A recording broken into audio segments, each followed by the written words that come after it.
What if I told you the first American car wasn't created in a big fancy factory, but in a tiny wooden workshop where two stubborn brothers believed they could change the future, even when everyone laughed at them? Imagine a dark room in 1893.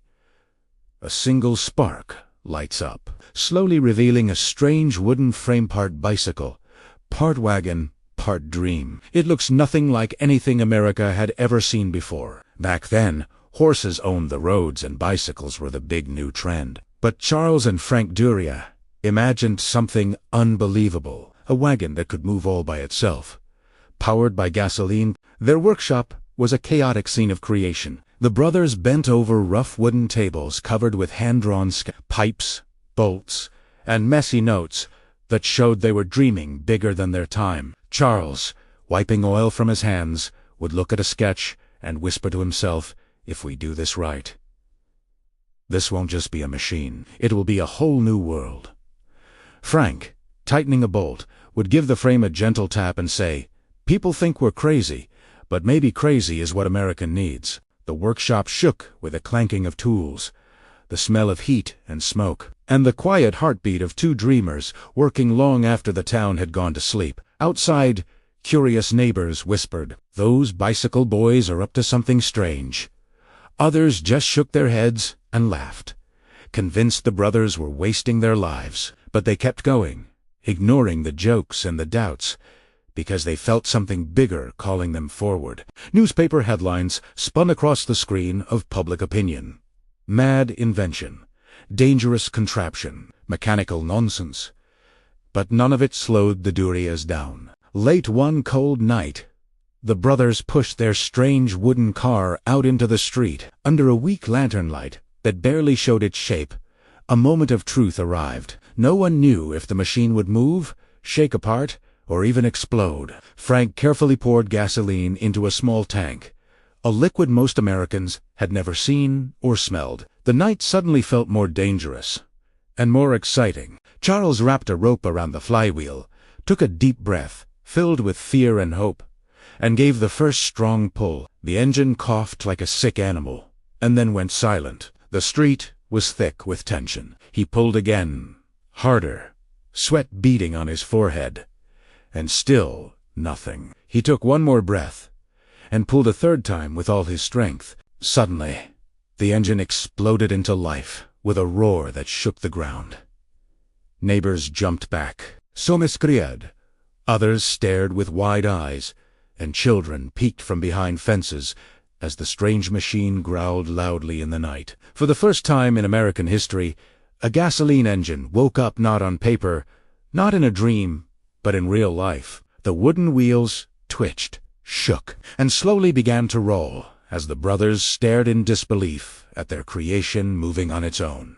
Kids ran behind it, laughing with excitement, while adults stood frozen, unsure if they were witnessing genius or danger, or both. The engine sputtered and coughed as though fighting for its life, but then it found its strength again, pulling the machine forward with new courage. Charles gripped the steering lever with both hands, his eyes filled with a mix of fear and hope, and said quietly, "Hold together, girl. Just hold together."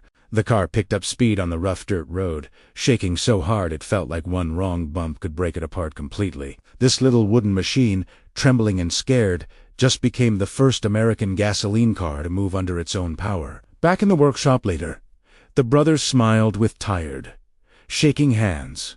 They knew the car was rough, loud, and clumsy. "But it worked," Frank wrote in a small notebook. "Steering unstable, engine noisy, wheels not strong, but she runs. Se runs." Word spread fast through the town. Soon, crowds gathered around the small workshop, trying to see the unbelievable horseless carriage. Some people clapped and cheered, some called it foolish and dangerous. Others insisted it would never replace real horses.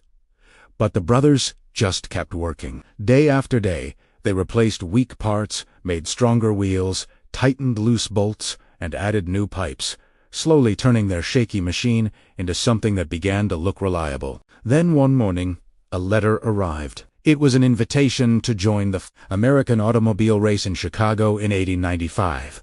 The course was over 80 brutal miles of ice, snow, and freezing wind. Big companies with big budgets brought large machines built in proper factories. The Duryeas arrived with one small, handmade car and a pocket full of hope. "They say we can't win," Charles told Frank with a smile. "Good! That makes it more fun!" Race day arrived on Thanksgiving morning. Thousands of people gathered to see these strange new machines that few had ever witnessed before. The crowd laughed at the tiny, shaking Duryea car. Someone joked, "That thing won't last 5 miles." But Charles just tightened his gloves. The starting gun fired. Engines roared. A cloud of smoke filled the sky. And the race began. The future of travel was officially rolling forward. Snow slapped the car. The wheels slipped on ice, and the road looked more like a war zone than a racetrack. But Charles held the steering tight and refused to quit. Other cars broke down one by one. Steam cars froze up in the cold. A huge European car slid into a snowbank as spectators gasped. Every mile forward was a fight against the cold, the road, and a world telling them they weren't good enough. Frank shouted over the roar of the engine, "Give her more power!" The small American car screamed louder as they pushed deeper into the storm. Hours passed. The snow thickened, and yet the little Duryea car kept crawling through the freezing mess. People cheered along the road, waving flags and shouting, "Go, Duryea!" Charles's hands turned numb. The wind cut through his coat, and the engine shook like it might quit at any second, but he pushed forward, mile after mile. Finally, after endless hours in the freezing air, the brothers saw the finish line through the snow. Their eyes filled with disbelief and joy. The car limped forward with shaking wheels and a crying engine, but it refused to die. As it crossed the finish line first, the crowd exploded with cheers. Reporters rushed in shouting, "You changed everything." And although the brothers looked exhausted, they smiled with a quiet pride of men who believed in what no one else could see. This moment was the true birth of America's car age. Investors arrived.